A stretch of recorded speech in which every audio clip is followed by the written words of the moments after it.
ਜਿਹੜੀਆਂ ਤੇਲ ਦੀਆਂ ਕੀਮਤਾਂ ਵਧੀਆਂ ਸੀਗੀਆਂ, ਕੱਲ੍ਹ ਵਧਣੀਆਂ ਸ਼ੁਰੂ ਹੋ ਚੁੱਕੀਆਂ ਹੋਈਆਂ ਆ। ਸੋ ਜਦੋਂ ਤੋਂ ਕੱਲ੍ਹ ਤੋਂ ਰਾਸ਼ਟਰਪਤੀ ਟਰੰਪ ਨੇ ਐਲਾਨ ਕੀਤਾ ਵੀ ਉਹ ਯੂਐਸ ਨੇਵਲ ਬਲੌਕੇਡ ਜਿਹੜਾ ਉਹ ਲਾਉਣ ਜਾ ਰਹੇ ਆ, ਅਤੇ ਕੱਲ੍ਹ ਉਹਨਾਂ ਨੇ ਕਿਹਾ ਸੀਗਾ ਵੀ 20% ਜਿਹੜੀ ਪ੍ਰੋਟੈਕਸ਼ਨ ਫੀਸ ਆ, ਉਹ ਲਾਈ ਜਿਹੜੀ ਉਹ ਜਾਊਗੀ। ਪਰ ਹੁਣ ਟਰੰਪ ਉਹਨਾਂ ਨੇ ਅਬੈਂਡਨ ਕਰ ਦਿੱਤੀ ਆ 20% ਪ੍ਰੋਟੈਕਸ਼ਨ ਫੀਸ ਸਟ੍ਰੇਟ ਆਫ ਹਾਰਮੁਜ਼ ਦੇ ਟ੍ਰੈਫਿਕ ਦੇ ਉੱਤੇ। ਅੱਜ ਸ਼ਾਮੀ 4 ਵਜੇ ਯੂਐਸ ਨੇਵੀ ਦੇ ਦੁਆਰਾ ਜਿਹੜਾ ਬਲੌਕੇਡ ਆ, ਉਹ ਰੀਇੰਪੋਜ਼ ਕਰ ਦਿੱਤਾ ਜਾਵੇਗਾ। ਜਿਹੜੇ ਵੀ ਕੋਈ ਵੀ ਜਹਾਜ਼ ਨੇ ਜੋ ਈਰਾਨ ਦੇ ਸਟੇਟ ਆਫ ਹਾਰਮੁਜ਼ ਦੇ ਵਿੱਚ ਈਰਾਨ ਦੀਆਂ ਬੰਦਰਗਾਹਾਂ ਦੇ ਉੱਤੇ ਆ ਰਹੇ ਨੇ ਜਾਂ ਜਾ ਰਹੇ ਨੇ, ਉਹਨਾਂ ਨੂੰ ਯੂਐਸ ਦੀ ਨੇਵੀ ਜਿਹੜੀ ਹੁਣ ਰੋਕੇਗੀ। ਸੋ ਪ੍ਰਾਈਸਿਸ ਕਹਿੰਦੇ ਵੀ ਜਦੋਂ ਤੋਂ ਇਹਨਾਂ ਦੋਨਾਂ ਮੁਲਕਾਂ ਦੇ ਦਰਮਿਆਨ ਦੁਬਾਰਾ ਫਾਈਟ ਜਿਹੜੀ ਉਹ ਚੱਲੀ ਆ ਕੰਟਰੋਲ ਨੂੰ ਲੈ ਕੇ, ਵੀ ਹਾਰਮੁਜ਼ ਨੂੰ ਕੰਟਰੋਲ ਕੌਣ ਕਰੂਗਾ, ਪ੍ਰਾਈਸਾਂ ਜਿਹੜੀਆਂ ਉਹ ਵਧਣੀਆਂ ਸ਼ੁਰੂ ਹੋ ਚੁੱਕੀਆਂ ਸੀ। ਤੇ ਜਦੋਂ ਸੀਜ਼ਫਾਇਰ ਤਾਰ-ਤਾਰ ਹੋ ਗਈ ਆ, ਹੁਣ ਇੱਕ ਵਾਰੀ ਫੇਰ ਤੇਲ ਦੀਆਂ ਕੀਮਤਾਂ ਜਿਹੜੀਆਂ ਉਹ ਵਧਣੀਆਂ ਸ਼ੁਰੂ ਹੋ ਚੁੱਕੀਆਂ ਆ। ਇੱਕ ਚੀਜ਼ ਤੋਂ ਹੀ ਲੋਕਾਂ ਨੇ ਹਾਲ ਦੀ ਘੜੀ ਸੁੱਖ ਦਾ ਸਾਹ ਲਿਆ। ਹੁਣ ਇਹ ਨਹੀਂ ਪਤਾ ਵੀ ਇਹ ਕਿੰਨੇ ਘੰਟੇ ਲਈ ਸੁੱਖ ਦਾ ਸਾਹ ਹੋਊਗਾ।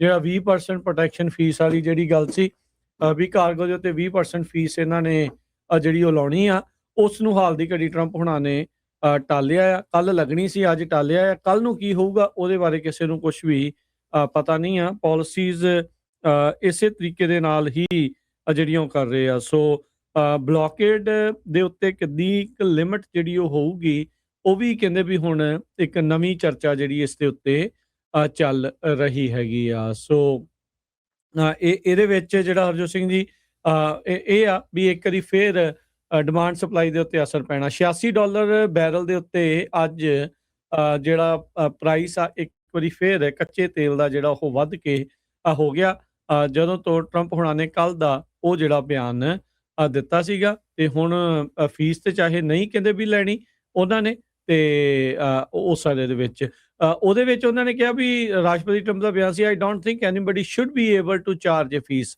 ਵੀ ਕਹਿੰਦੇ ਅਸੀਂ ਵੀ ਨਹੀਂ, ਕਿਸੇ ਨੂੰ ਕੋਈ ਵੀ ਇਸ ਦੇ ਉੱਤੇ ਚਾਰਜ ਜਿਹੜਾ ਉਹ ਨਹੀਂ ਉਹਨਾਂ ਨੂੰ ਕਰਨਾ ਚਾਹੀਦਾ, ਵੀ ਉਹਨਾਂ ਦੀ ਕਿਸੇ ਦੀ ਕੋਸ਼ਿਸ਼ ਨਾ ਹੀ ਹੋਵੇ। ਸੋ ਉਹਨਾਂ ਦਾ ਸਿੱਧਾ ਇਸ਼ਾਰਾ ਤਹਿਰਾਨ ਨੂੰ ਲੈ ਕੇ ਸੀਗਾ, ਈਰਾਨ ਨੂੰ ਲੈ ਕੇ ਸੀਗਾ, ਵੀ ਭਾਈ ਉਹ ਜਿਹੜੀ ਇਸ ਮੌਕੇ ਫੀਸ ਲਾਉਣ ਬਾਰੇ, ਟੋਲ ਲਾਉਣ ਬਾਰੇ ਜਿਹੜੇ ਈਰਾਨ ਵਾਲੇ ਸੋਚ ਰਹੇ ਆ, ਵੀ ਉਹ ਨਾ ਹੀ ਜਿਹੜਾ ਉਹ ਸੋਚਣ। ਕਹਿੰਦੇ ਵੀ ਅਸੀਂ ਡਿਫਰੈਂਟ ਵੇ ਦੇ ਨਾਲ ਜਿਹੜਾ ਉਹ ਕਰਾਂਗੇ। ਅਸੀਂ ਤੁਹਾਨੂੰ ਕਹਿੰਦੇ ਆ ਵੀ ਤੁਸੀਂ ਇਨਵੈਸਟ ਕਰੋ ਯੂਐਸ ਦੇ ਵਿੱਚ billions and billions of dollar, ਤੇ ਕਹਿੰਦੇ ਵੀ ਫੀਸ ਦੇਣ ਦੀ ਬਜਾਏ ਤੁਸੀਂ ਇੱਧਰ ਮਨੀ ਜਿਹੜੀ ਉਹ ਸਪੈਂਡ ਕਰੋ, ਤੇ ਆਪਾਂ ਜਿਹੜੀ ਪ੍ਰੋਟੈਕਸ਼ਨ ਆ ਉਹ ਤੁਹਾਨੂੰ ਨਾਲ ਦੇ ਨਾਲ ਜਿਹੜੀ ਉਹ ਦੇਵਾਂਗੇ। ਤੇ ਪ੍ਰੈਜ਼ੀਡੈਂਟ ਨੇ ਹੀ ਕਿਹਾ ਵੀ ਯੂਐਸ ਨੂੰ ਫਾਇਦਾ ਹੋਊਗਾ ਸਟ੍ਰੇਟ ਆਫ ਹਾਰਮੁਜ਼ ਨੂੰ ਸਿਕਿਉਰ ਕਰਨ ਦੇ ਲਈ। ਉਂਝ ਜ਼ਿਕਰਯੋਗ ਗੱਲ ਇਹ ਆ ਵੀ ਇਹ ਲੜਾਈ ਸ਼ੁਰੂ ਹੋਣ ਤੋਂ ਪਹਿਲਾਂ ਫਰਵਰੀ ਦੇ ਵਿੱਚ ਇਹ ਜਿਹੜਾ ਸਟ੍ਰੇਟ ਆਫ ਹਾਰਮੁਜ਼ ਆ ਉਹ ਪੂਰੀ ਤਰ੍ਹਾਂ ਜਿਹੜਾ ਓਪਨ ਸੀਗਾ। ਤੇ ਇਸ ਮੌਕੇ ਚਰਚਾ ਜਿਹੜੀ ਆ ਹਰਜੋਤ ਸਿੰਘ ਜੀ ਸਿਰਫ ਤੇ ਸਿਰਫ ਹੁਣ ਸਟੇਟ ਆਫ ਹਾਰਮੁਜ਼ ਦੀ ਲੈ ਕੇ ਜਿਹੜੀ ਉਹ ਜ਼ਿਆਦਾ ਚੱਲ ਰਹੀ ਆ। ਈਰਾਨ ਦੀ ਨਿਊਕਲੀਅਰ ਫੈਸਿਲਿਟੀਜ਼, ਨਿਊਕਲੀਅਰ ਪ੍ਰੋਗਰਾਮ, ਉਹਦੀ ਚਰਚਾ ਹੁੰਦੀ ਆ, ਪਰ ਉਹਦੇ ਨਾਲੋਂ ਜ਼ਿਆਦਾ ਜਿਹੜੀ ਹਾਰਮੁਜ਼ ਦੀ ਚਰਚਾ ਜਿਹੜੀ ਉਹ ਹੋ ਰਹੀ ਆ। ਉਧਰ UAE ਦੇ ਦੁਆਰਾ 55 ਜਿਹੜੇ ਈਰਾਨੀ ਮਛੇਰੇ ਆ ਉਹਨਾਂ ਨੂੰ ਛੱਡਿਆ ਗਿਆ ਹੈਗਾ ਆ। ਇਹ ਜਿਹੜੇ ਰੋਇਟਰਸ ਨਿਊਜ਼ ਏਜੰਸੀ ਆ ਉਹ ਦੱਸ ਰਹੀ ਆ। ਇੱਕ ਟੈਲੀਗ੍ਰਾਮ ਚੈਨਲ ਜਿਹੜਾ ਇਰਾਨੀਅਨ ਅੰਬੈਸੀ ਦਾ ਆ ਐਮੀਰੇਟਸ ਦੇ ਵਿੱਚ, ਉਹਨਾਂ ਨੇ ਜਿਹੜਾ ਇਸ ਦੇ ਵਿੱਚ ਕਹਿੰਦੇ ਵੀ ਜਾਣਕਾਰੀ ਲਿਖੀ ਸੀਗੀ। ਤੇ ਜਿਹੜੇ ਫਿਸ਼ਰਮੈਨ ਆ, ਮਛੇਰੇ ਆ, ਉਹਨਾਂ ਨੂੰ ਹੁਣ ਵਾਪਸ ਈਰਾਨ ਦੇ ਵਿੱਚ ਘੱਲਿਆ ਜਾਵੇਗਾ।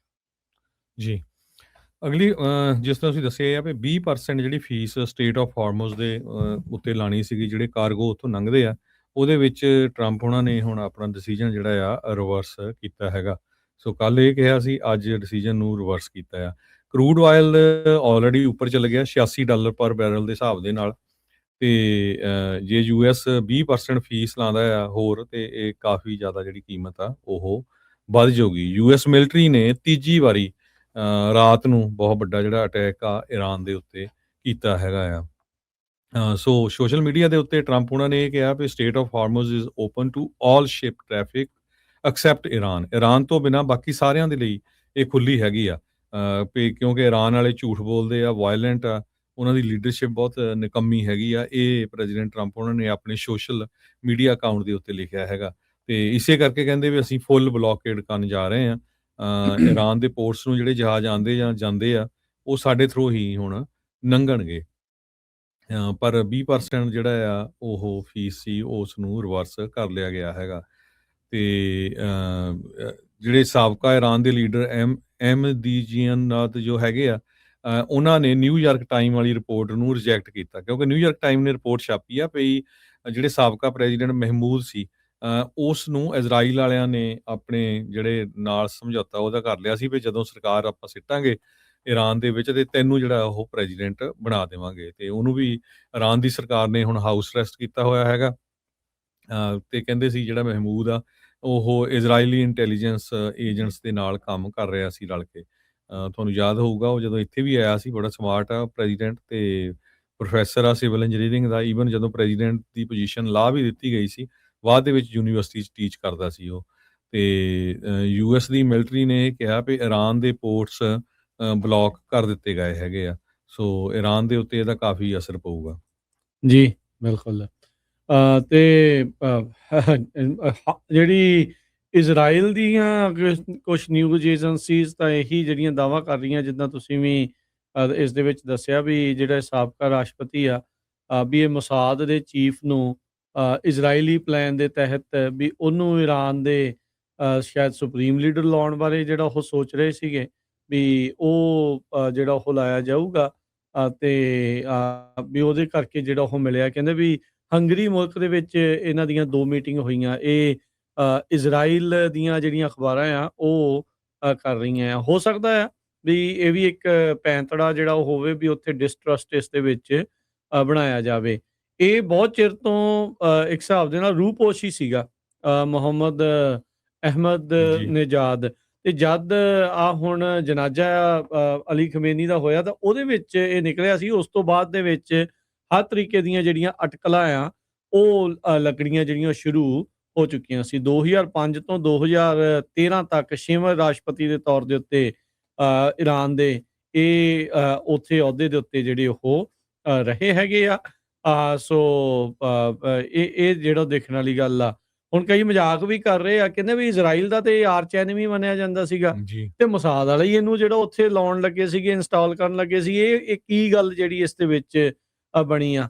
ਸੋ ਸੇਮ ਉਸੇ ਤਰੀਕੇ ਦੇ ਨਾਲ ਜਦੋਂ ਹਰਜੋਤ ਸਿੰਘ ਜੀ ਸ਼ੁਰੂਆਤ ਹੋਈ ਸੀਗੀ ਫਰਵਰੀ ਦੇ ਐਂਡ 'ਚ ਤੇ ਮਾਰਚ ਦੇ ਸ਼ੁਰੂਆਤ ਦੇ ਵਿੱਚ, ਜਦੋਂ ਅਲੀ ਖਮੇਨੀ ਨੂੰ ਮਾਰ ਦਿੱਤਾ ਗਿਆ ਸੀ ਅਮਰੀਕਾ ਦੇ ਦੁਆਰਾ, ਤਾਂ ਉਸ ਤੋਂ ਕੁਝ ਦਿਨਾਂ ਬਾਅਦ ਹੀ ਬਿਆਨ ਜਿਹੜੇ ਪੀਟ ਹੈਗਸੈਟ ਦਾ ਆਇਆ ਸੀਗਾ ਵੀ ਜਿਹੜਾ ਮੋਤਜਬਾ ਅਲੀ ਖਮੇਨੀ ਹੈਗਾ ਆ, ਉਹਦਾ ਜਿਹੜਾ ਮੁੰਡਾ ਆ ਵੀ ਉਹ ਬਹੁਤ ਬੁਰੀ ਤਰ੍ਹਾਂ ਫੱਟੜ ਜਿਹੜਾ ਉਹ ਹੋ ਚੁੱਕਾ ਆ। ਆਲਦੋ ਉਸ ਦੀ ਕਿਸੇ ਤਰੀਕੇ ਦੀ ਕੋਈ ਪੁਸ਼ਟੀ ਜਿਹੜੀ ਉਹ ਨਹੀਂ ਹੋਈ। ਇਹ ਕਿਆਸ ਰਾਈ ਸੀ ਜਾਂ ਕਿਵੇਂ ਸੀ, ਇਹ ਤਾਂ ਆਉਣ ਵਾਲਾ ਸਮਾਂ ਜਿਹੜਾ ਉਹ ਦੱਸੇਗਾ। ਉਸ ਤੋਂ ਬਾਅਦ ਦੇਖਿਆ ਵੀ ਕਿਸੇ ਨੇ ਨਹੀਂ ਆ। ਜਿਹੜਾ ਮੌਜੂਦਾ ਹੁਣ ਇਰਾਨ ਦਾ ਨਵਾਂ ਸੁਪਰੀਮ ਲੀਡਰ ਆ, ਉਹ ਕੋਈ ਵੀ ਪਬਲਿਕ ਆਈ ਦੇ ਵਿੱਚ ਨਹੀਂ ਆਉਂਦਾ। ਲਿਖਤੀ ਨੋਟ ਉੱਥੋਂ ਦੇ ਸਟੇਟ ਮੀਡੀਆ ਤੱਕ ਜਿਹੜਾ ਉਹ ਪਹੁੰਚਾ ਕੇ ਉੱਥੇ ਉਹ ਜਿਹੜਾ ਉਹਦਾ ਜਿਹੜਾ ਭਾਸ਼ਣ ਕਹਿ ਲਓ ਜਾਂ ਉਹਦੀ ਜਿਹੜੀ ਗੱਲ ਆ ਆਮ ਲੋਕਾਂ ਤੱਕ ਉੱਥੋਂ ਦੇ ਤੱਕ ਜਿਹੜੀ ਉਹ ਪਹੁੰਚਾਈ ਜਾ ਰਹੀ ਹੈਗੀ ਆ। ਸੋ ਇਰਾਨ ਵਾਲੀ ਸਿਚੁਏਸ਼ਨ ਜਿਹੜੀ ਹਰਜੋਤ ਸਿੰਘ ਜੀ ਹਾਲ ਦੀ ਘੜੀ ਕਸੂਤੀ ਜਿਹੜੀ ਉਹ ਫਸੀ ਪਈ ਆ। ਅਮਰੀਕਾ ਦੇ ਲਈ ਇਹ ਗਲੇ ਦੀ ਹੱਡੀ ਬਣ ਰਿਹਾ ਆ। ਕੀ ਬਣ ਰਿਹਾ ਇਹ ਆਉਣ ਵਾਲਾ ਸਮਾਂ ਦੱਸੇਗਾ। ਪਰ ਟਰੰਪ ਹੋਣਾ ਦੇ ਕੋਲੋਂ ਇਹ ਸਾਰੀ ਚੀਜ਼ ਨੂੰ ਪੂਰੀ ਤਰ੍ਹਾਂ ਕਾਬੂ ਪਾਇਆ ਜਾਣਾ ਹਾਲ ਦੀ ਘੜੀ ਇਹਨਾਂ ਦੇ ਲਈ ਔਖਾ ਬਣਿਆ ਪਿਆ ਆ। ਜਿੰਨਾ ਇਹ ਸੋਚ ਰਹੇ ਸੀ ਵੀ ਬੜੀ ਆਸਾਨੀ ਦੇ ਨਾਲ ਇਰਾਨ ਨੂੰ ਜਿਹੜਾ ਉਹ ਕਾਬੂ ਕਰ ਲੈਣਗੇ, ਇਹ ਪੇਪਰ ਟਾਈਗਰ ਹੀ ਆ। ਇਹਨਾਂ ਦੇ ਕੋਲ ਹੈ ਕੁਛ ਨਹੀਂ।